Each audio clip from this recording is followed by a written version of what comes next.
Hey class, it's Thursday, April 30th. I hope you guys are having a great day.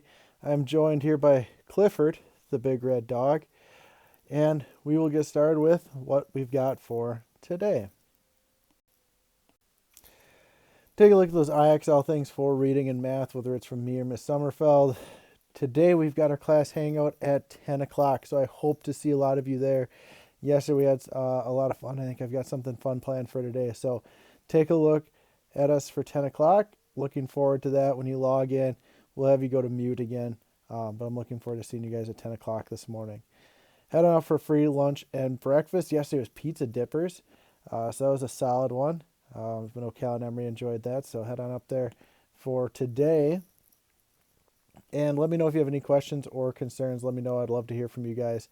So whether it's Dojo, my phone, or email, let me know. Make sure you guys are staying home and staying safe. Taking a look at the different academic parts. Math, make sure you continue Prodigy, IXL, those good things.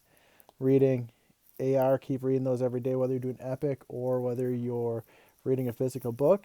That'll be good. We're going to finish up City of Ember pretty soon, so I think the ending's coming here. IXL as well. Just take a look at Miss Sommerfeld's posts. We got social studies. I put up a Kahoot. Some of you guys have been sending me how you guys did. I love hearing from you guys on how you guys did. So let me know how you did. And then check out the specialist classroom, whether it's FIAD, music, art, guidance. You can check those out in Class Dojo. Here are the different things I posted in IXL. Hopefully the addition stuff was easier for you. Division shouldn't be too bad. Logical reasoning, I think it's a little bit fun, just those place value ones. Patterns, again, kind of a fun one, just trying to figure out the pattern, what's going on. And then the measurement I kind of went over on Tuesday's video. So if you had questions, you can check those out on Tuesday's video. If you want any review on these, let me know. If you're really struggling with any, let me know. I want to help you guys out, and we can go from there. So keep me posted on how these are going for you. The City of Ember is our story that we've been reading. We're getting down there. It's starting to wind down, but I know hopefully you guys are really enjoying it. We've got Dune, we've got Lena. They are wanted, and they are holding up in the school. Here's our map again. If you remember, the school's right here, so that's kind of important. Let me put the school there. So we've got that right next to Scholar Square. So here's the school. And if you remember, she was going to run to the greenhouses, which would be right nearby, to give Clary a message, or to Clary's house, wherever she lived, to give Clary the message. And that's important. So Pipeworks is up this direction. That's where they need to get to, is the Pipeworks building, which is up here. So not too far from there. If you remember, here's the message that they figured out, the instructions for egress to get out of there. Here's the directions, but here's the message that Dune and Lena saw. So they are wanted for spreading vicious rumors. If you see them, report them to the mayor's chief guard. Believe nothing they say, and there's a reward. So this is the message they saw, and why they're hiding out in the school. So now we're on to chapter 16, The Singing. Remember, this is like a big event in town where everybody comes and sings a certain part of these special songs. But this is kind of when they had planned on making their escape, because they figured everybody would be there and they'd have a chance to sneak out, because it's sort of a holiday kind of thing. So, chapter 16, The Singing. When Lena heard the guards shout, terror shot through her. She ran faster than she ever had before, her heart pounding wildly. Behind her, the guards kept up their shouting, and she knew that the other guards were nearby. They would come running. She had to find a hiding place. Ahead of her was Bilbolio Square. Was there a spot that she could duck into? And like an answer, Dune's words came from the back of her. The library. It's almost always open, even on holidays. She didn't have time to think. She didn't ask herself whether Edward Pocket would be willing to hide her, or whether there would even be a good place to hide in the library. She just ran for the passageway that led to the library door and darted down it. But the library door wouldn't open. She turned the knob frantically. She pulled and pushed, and then, at the same time she heard the running footsteps of the guards coming into the square, she saw a small handwritten sign stuck to the door, closed for the singing. The guards were very near now. If she ran, they would see her. She flattened herself against the wall, hoping they wouldn't think to look in the library passage. But they did. "Here she is," yelled one of the guards. She tried to shoot past him, but the passage was too narrow, and he caught her by the arm. She pulled and twisted and kicked, but the chief guard had her now too. He gripped her in the other arm and finger and felt like iron. "Stop your struggling," he shouted. Lena reached up and grabbed a handful of his wiry beard. She pulled with all her might, and the chief guard roared, but he didn't let go. He yanked her forward, almost off the ground, and the two guards dragged her across the square to an awkward, lopsided pace, and made her stumble over her own feet. "You're hurting me," Lena said. "Don't hold so tight." "Don't you tell us what to do," said the chief guard. "We'll hold you tight till we get to where we're going." "Where is that?" said Lena. She was so enraged at her bad luck that she almost forgot to be afraid.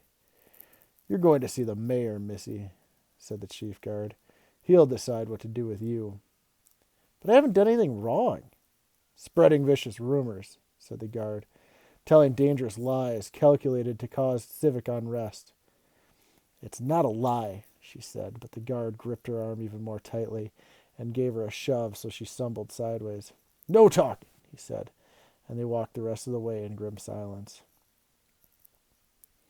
A few people had already gathered in Harkin Square, though the workers were still getting it ready for the singing. Street sweepers crossed the square back and forth, pushing their brooms. Someone appeared in a second-floor window of a building on Gilly Street and unfurled one of the banners that was always displayed for the singing. A long piece of cloth, faded after years of use, but still showing its design of wavy lines, representing the river, the source of all the power. That was the Song of the River. That was for the Song of the River. There would be a banner in the Broad Street side of the square, too, this one a deep yellow gold, with a design on a grid representing the Song of the City, and another banner on the Otterwall side for the Song of Darkness, perfectly black except for a narrow yellow edge. The guards marched Lena up to the steps of the gathering hall and through the wide doorway. They took her down the main corridor, opened a door on the end, and pushed her one last push, a push that caused her to stagger forward in an undignified way and bump into the back of a chair. It was the same room she'd been in that other, much happier day. Her first day as a messenger. Nothing had changed. The frayed red curtains, the armchairs with the upholstery worn thin, the hideous mud-colored carpet. The portraits on the wall looked down at her sorrowfully. "Sit there," said the chief guard. He pointed at a small, hard-looking chair that faced the large armchair. Lena sat. Next to the chair was a small table she remembered from before, with a china teapot and a tray of china teacups with chips around their edges. The chief guard left the room to find the mayor, Lena supposed. The other one stood silently with his arms folded across his chest. Nothing happened for a while. Lena tried to think about what she would say to the mayor, but her mind wouldn't work. Then the door in front of the front hall opened, and the mayor came in. This was the first time Lena had seen him up so close since she had delivered Looper's message to him. He seemed even more immense. His baggy face was the color of a mushroom. He wore a black suit that stretched only far enough across his vast belly for one button to connect with its buttonhole. He moved ponderously across the room and settled into the armchair, filling it completely. Next to the chair was a table, and on the table was a brass bell the size of a fist. The mayor gazed for a moment at Lena with the eyes that looked like the openings of a tunnel, and then he turned to the guard. "Dismissed," he said, waving the back of his hand at him. "Return when I ring the bell."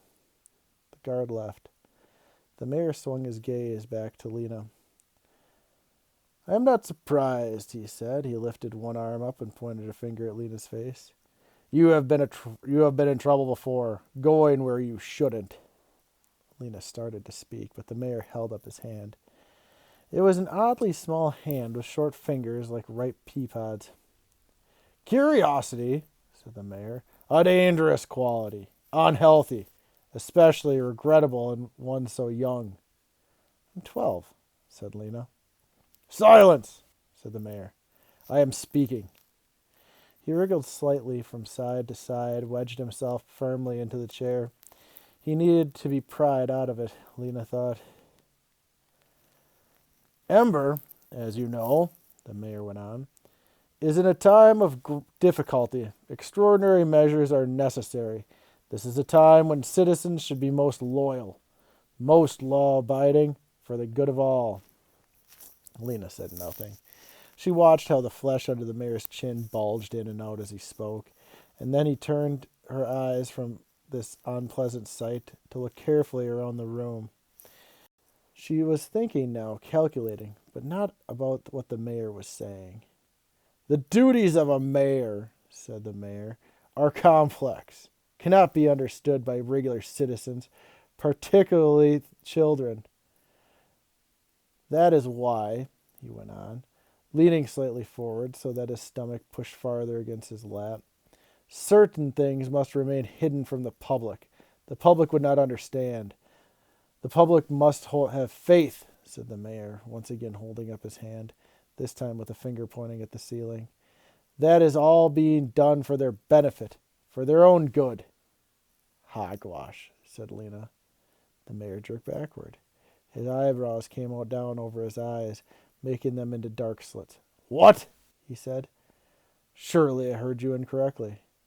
"I said hogwash," said Lena. "It means—" "Do not presume to tell me what it means," the mayor cried. "Imprudence will make things much worse for you." He was breathing heavily, and his words came out with spaces between them. "A misguided child, such as yourself, requires a forceful lesson," his short fingers gripping the arms of the chair. "Perhaps," he said, "your curiosity has led you to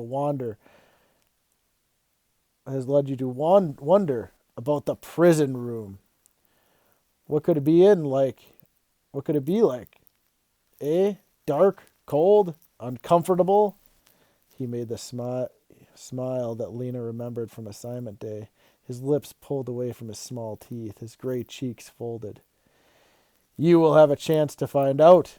You will become closely acquainted with the prison room. The guards will escort you there.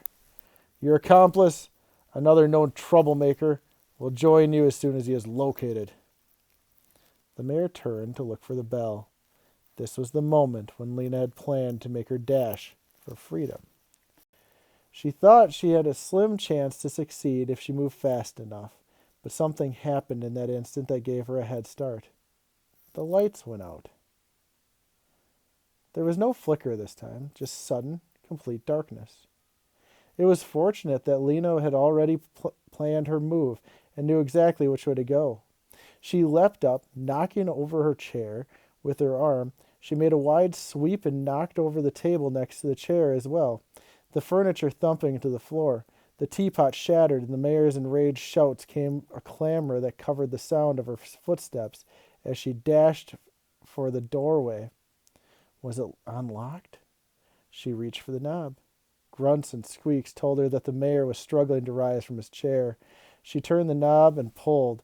The door sprang open. She closed the door behind her and leapt upward, 2 steps at a time.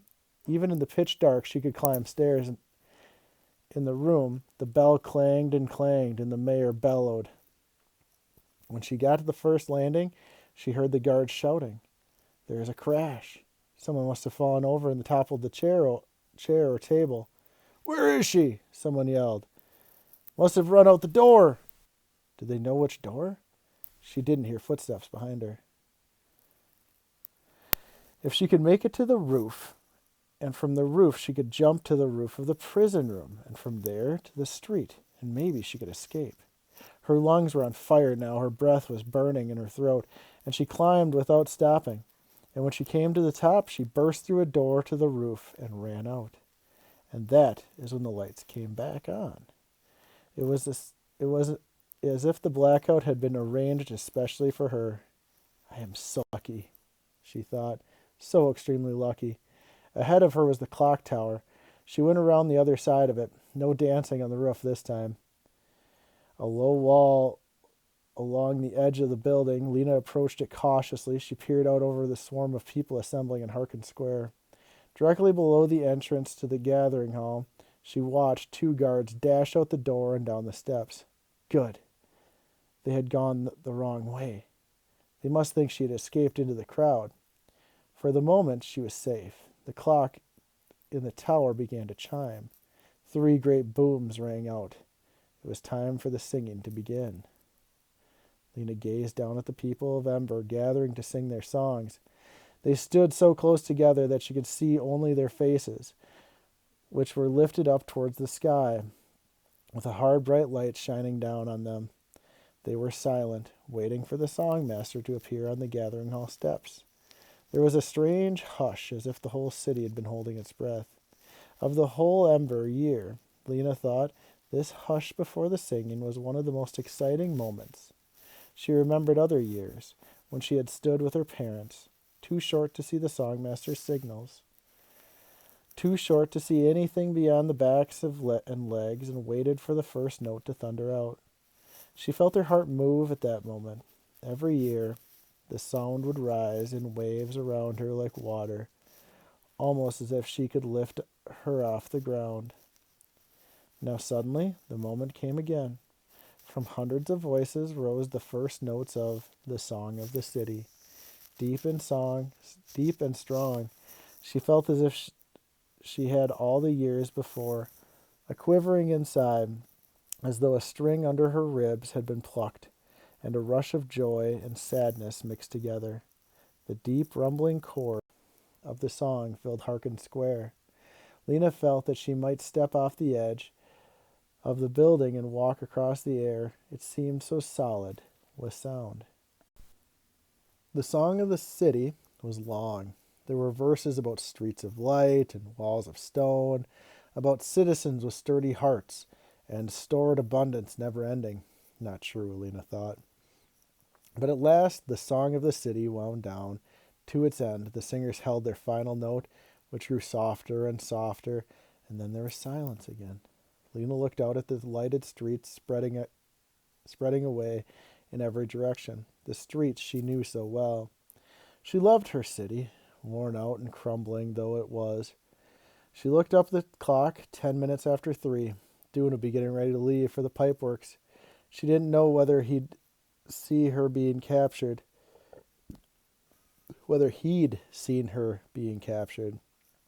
If he had, he would be wondering if she'd been locked in the prison room.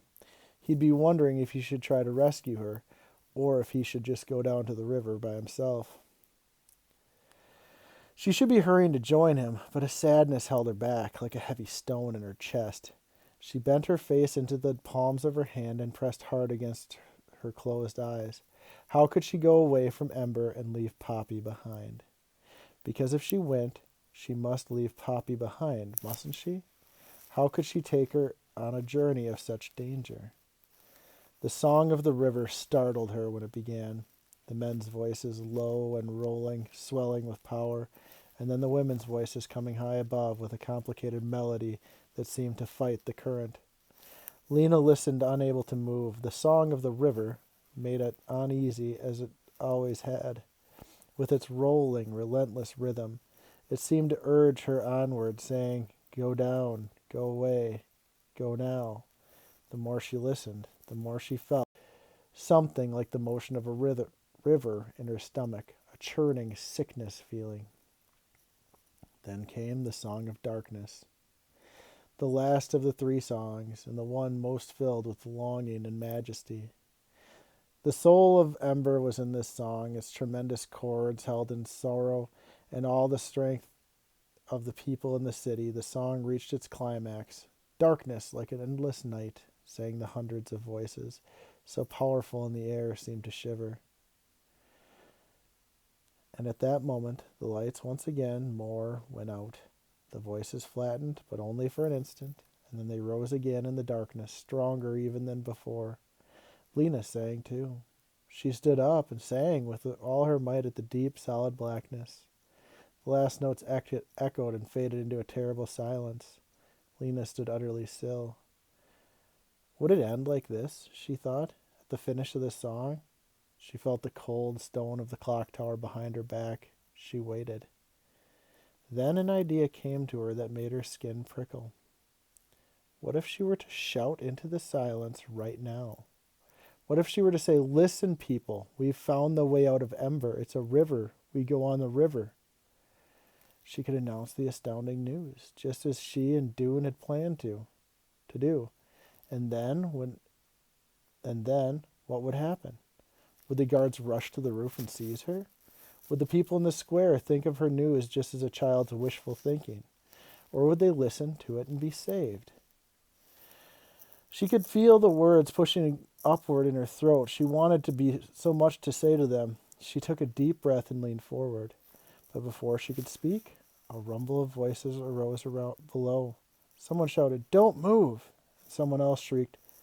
The rumble rose to a roar. Cries flew into the darkness from everywhere. The crowd was erupting into panic. There was no hope of being heard now. Lena clutched the edge of the clock tower, as if the tumult below might cause her to fall. She strained her eyes against the darkness. Without light, she could go nowhere. Lights came back on. She prayed, "Come back on." Then she saw something. At first she thought it was her eyes. Her eyes tricked her. She closed them tightly and opened them again. It was still there, a tiny point of light moving. As she watched, it moved slowly in a straight line. Then it turned and moved in a straight line again. Was it on the river road? She couldn't tell. But suddenly she knew what was going on. It was Dune with a candle. Dune going towards the pipeworks in the dark. And she wanted to go too. She could feel it all through her, the urge to run and meet him on the way out of Ember, to the new place. She listened to the shouts of the wails of the terrified people in the square below. She thought of Miss Murdo down there in the dark, being bumped and pushed, with her arms wrapped tightly around Poppy, trying to protect her. And all at once everything seemed clear. Lena knew what she would do. If only the lights would come back on. If only there was not the very last blackout in the history of Ember. Watching the tiny light following its steady course, she made a wish with all the force of her heart and mind. When the floodlights flickered, there was a great cry of hope from the crowd, and the lights came back on and stayed on. Lena ran back to the edge of the roof. She dropped down easily onto the roof of the prison room, and seeing no guards in the crowd that was now streamed into the street, she jumped from there to the ground and joined the throng of people. She made her way down Greystone Street, going in the same pace as everyone else so she wouldn't stand out. When she came to the trash can enclosed behind the gathering hall, she squatted down and hid, her heart beating fast. But she felt strong and purposeful now. She had her plan, and as soon as she spotted Mrs. Murdo and Poppy on their way home, she'd put it into action. Chapter 17 is going to be Away. Look forward to reading that tomorrow. And here's Mr. Bill, who came in to pick up some of our donations from Christmas. You can tell it's Christmas from the tree. So here's a group of us dropping that off. I hope you guys are enjoying City of Ember. We've got these crazy twists and turns. It's getting exciting. I know Clifford enjoyed it. He's smiling, so you can tell he's enjoying it. If you have any questions, please let me know. We'll continue reading City of Ember. We're getting down to the end. And I hope you guys have a great day. Look forward to hopefully seeing you for a Google Hangout today and seeing you tomorrow, and then before having a great weekend. So, talk to you guys later. Bye.